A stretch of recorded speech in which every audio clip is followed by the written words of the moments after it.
Why, in spite of all our knowledge and in spite of our collective experiences, do we find ourselves aimlessly wandering, settling for a life of existence rather than a life of substance? While there may be many answers to this question, the fundamental answer is the absence of discipline. Applying all that we know. That's the key word, discipline. Self-discipline. We might add one more word here, consistent. Consistent self-discipline. Better than knowledge is applied knowledge. And once we've applied our knowledge, we must study the results of that process. Apply our knowledge, study the results. Refine our approach. Finally, by trying and observing and refining and trying again, our knowledge will inevitably produce worthy results, admirable results. And with the joy and results of our efforts, we continue to apply, to learn, to observe, to fuel our ambition with the positive reinforcement of continued progress. Pretty soon, we'll find that we're swept into a spiral of achievement, a vertical rise to success. But for this whole process to work for us, we must first master the art of discipline, self-discipline, consistent self-discipline. It takes consistent self-discipline to master the art of setting goals, to master the art of time management, to master the art of leadership, to master the art of parenting and relationships. If we don't make consistent self-discipline part of our daily lives, the results we seek will be sporadic and elusive. It takes a consistent effort to truly manage our valuable time, or we'll be consistently frustrated. It takes discipline to conquer the nagging voices in our minds, the fear of failure, the fear of success, the fear of poverty, the fear of a broken heart. It takes discipline to keep trying when that nagging voice within us brings up the possibility of failure. It takes discipline to admit our errors and recognize our limitations. The voice of the human ego speaks to all of us. Sometimes the voice of ego says that we should magnify our value beyond our results. It leads us to exaggerate, to not be totally honest.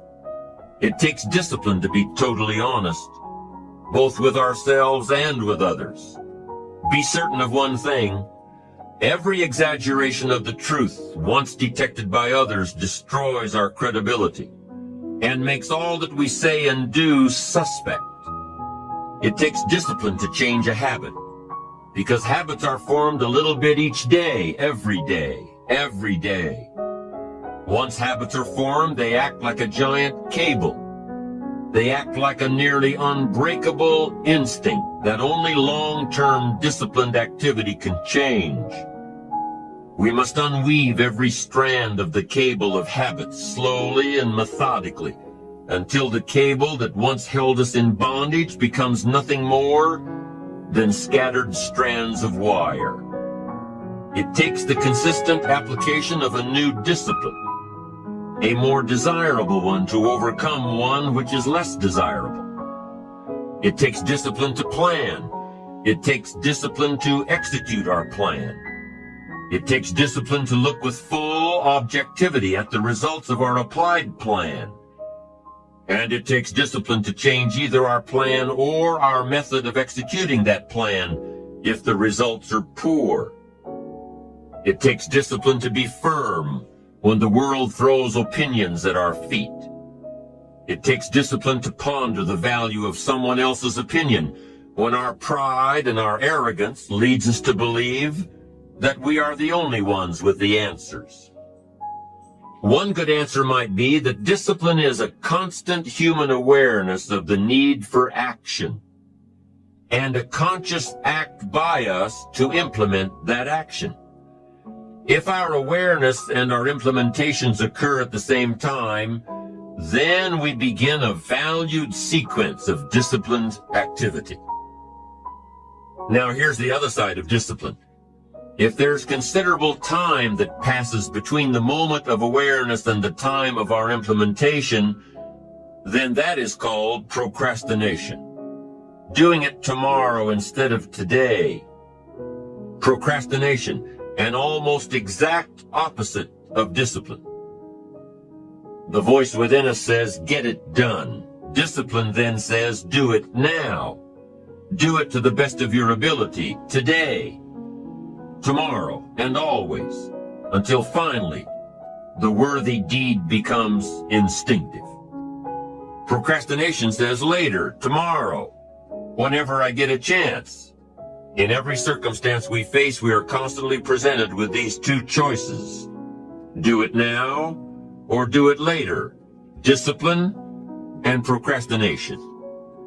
A choice between a disciplined existence bearing the fruit of achievement and contentment, or procrastination, the easy life for which the future will bear no fruit, only the bare branches of mediocrity.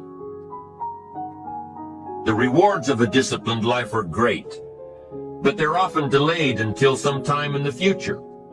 The rewards for the lack of discipline are immediate, but they are minor in comparison to the immeasurable rewards of consistent self-discipline. An immediate reward for lack of discipline is a fun day at the beach. A future reward of discipline is owning the beach. For most, we choose today's pleasure rather than tomorrow's fortune.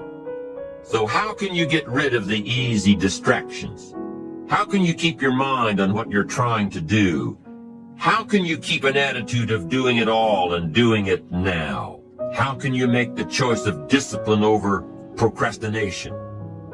How can you stay focused on your ambitions? You can keep your focus on your work. You can get it done today instead of tomorrow. You've got to really work on your consistent self-discipline on a daily basis, or you'll find yourself distracted. Distracted by negative thoughts, distracted by negative people, and pretty soon, depending on the type of people you've associated with, distracted by your doubts within yourself. Never underestimate the power of influence and associations, and never underestimate the power of your own consistent self-discipline. Now let's take a closer look at discipline. The first key to discipline is awareness of the need for and the value of discipline, and especially the discipline to make the changes. What will it take? What must I do? And what must I become to get all I want from my life? The second key is the willingness. More than that, the eagerness to maintain your new discipline deliberately, wisely, consistently.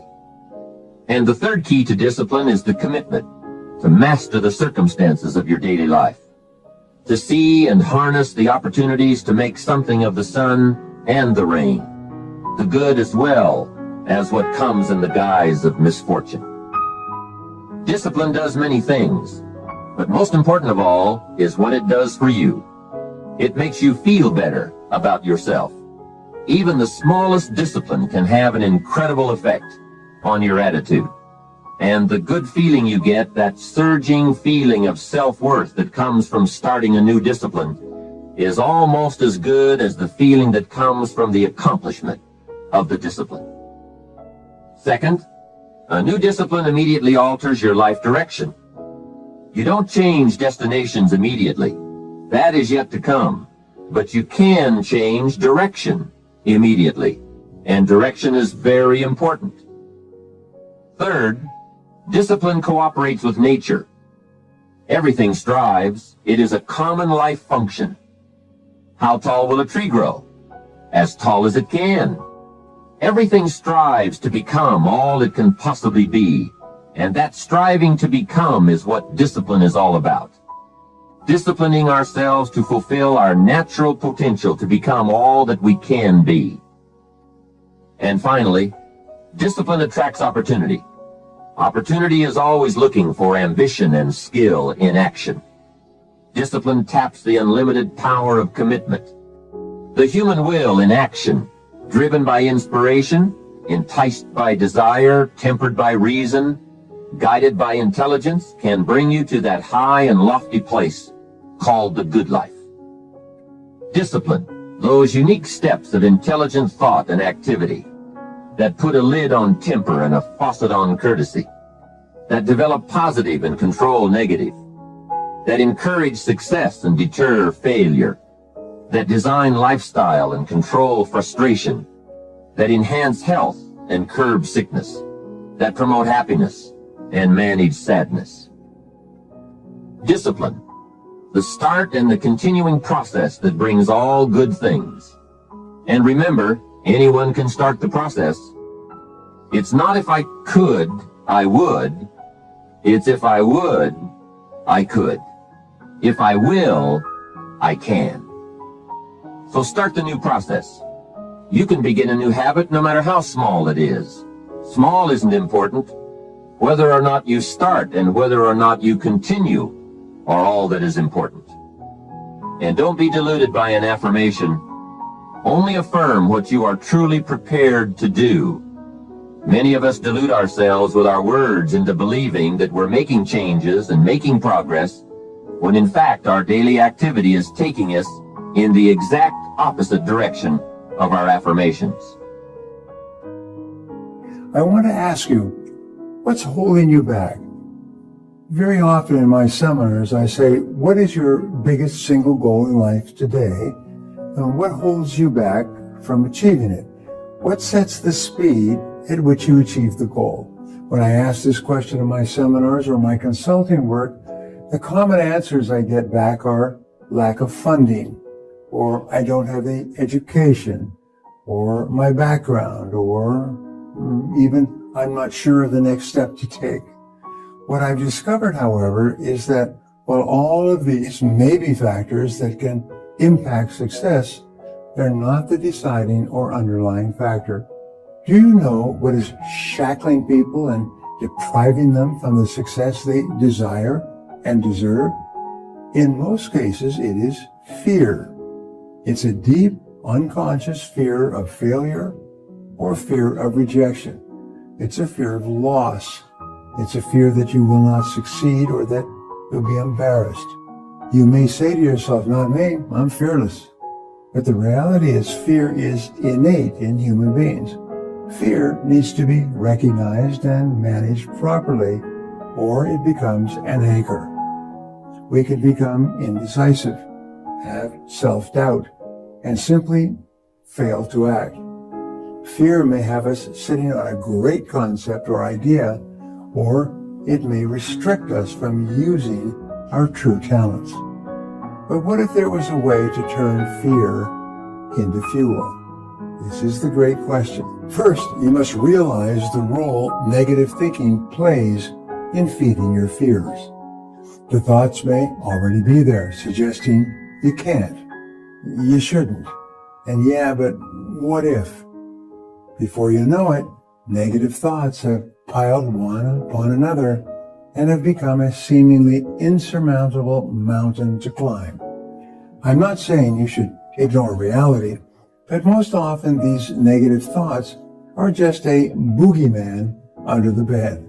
When you look closer, you'll find there's nothing there. I believe it is much more productive to be proactive in managing these negative thoughts. Instead of allowing negative thoughts to affect you emotionally to the point of indecision or inaction, put your logical brain to work in your favor. Rather than listening to the I can't, ask yourself, how can I?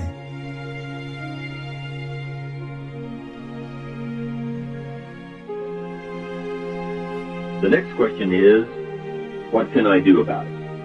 What is the first step?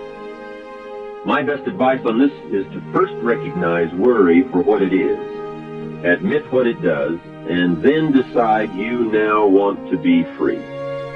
It first starts with decision on your part. And may I add, well, you should decide. Why let worry continue to take money out of your pocket and bank account? Why let worry any longer keep you from becoming all you can be?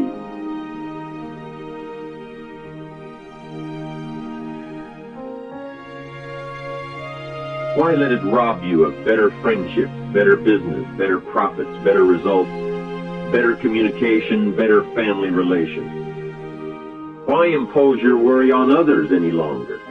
It's a burden you can get rid of and a monkey you can get off your back. Why not be rid of those sinking, nagging feelings that all is not going to be well, that you can't do it, that it won't work out for the best?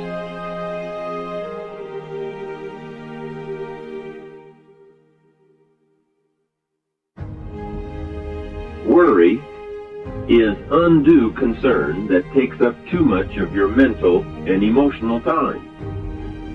Now we must all be concerned. Hey, life is no joke except to the jokers. Life and how to live it is a serious matter. It is risky, full of peril, and there are constant threats to the good we want and to the pursuit of happiness.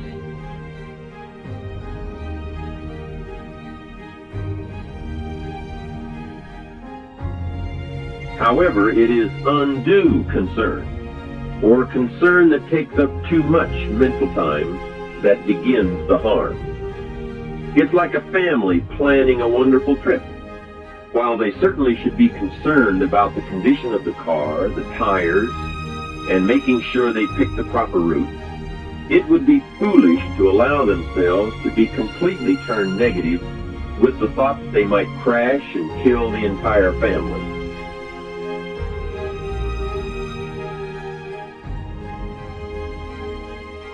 If that were the case, even if they went, the entire trip would be turned into one nightmare of fear, with the specter of chaos looming around every curve.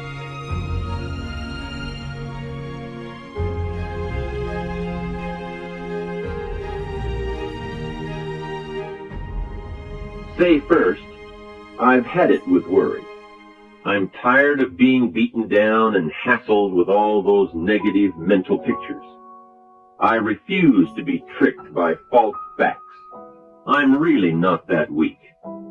Never again do I want those sick feelings inside, those mental false alarms. I'm tired of the drain on my resources. I'm tired of the embarrassment of the lack of confidence. I don't want people, especially my family, to see me in this state anymore. I've got more to offer. I refuse to let my life be short-circuited any longer by letting my mind run wild with a distorted view of the facts, whether I bring it up or if it comes from someone else. Prove it to yourself. Think back over all the things that you worried about, all the fantastic, catastrophic events that your well-meaning advisors had told you were going to happen. Be pleased that none of them ever happened to you, or else you would not be alive today. 90% of the things you worry about never happen anyway. All of us have had these well-meaning advisors who want to appear larger in the eyes of those they wish to advise, and who immediately rear back and describe every single bad option they can think of that might possibly happen. By the time they have finished, the one who has come for some confidence and some help wonders why he even bothers to live anymore. And the fact is, those things are never really going to happen anyway. Bring to question now what your mind tells you or what others tell you, and pledge not to go for false alarm. I've had it is a good beginning. Ask yourself, what's the best way to achieve this, as opposed to, I shouldn't, or what if I lose? Change the words, what if it doesn't work, to imagine how terrific it will be when it works. It can help you to be even more specific about this. What are the 8 best ways to raise funding for my project? Or, who are the 5 people I know best qualified to help me with this? Force your brain into helping you by stretching its thoughts and imagination and focus. What are 3 to 5 ways that my life will be better when I achieve this? When you put your brain to work on a positive task, there's little room for negative thinking. This is turning fear into fuel. Many of us strive just to be comfortable. Letting go of that comfort zone can create real fear.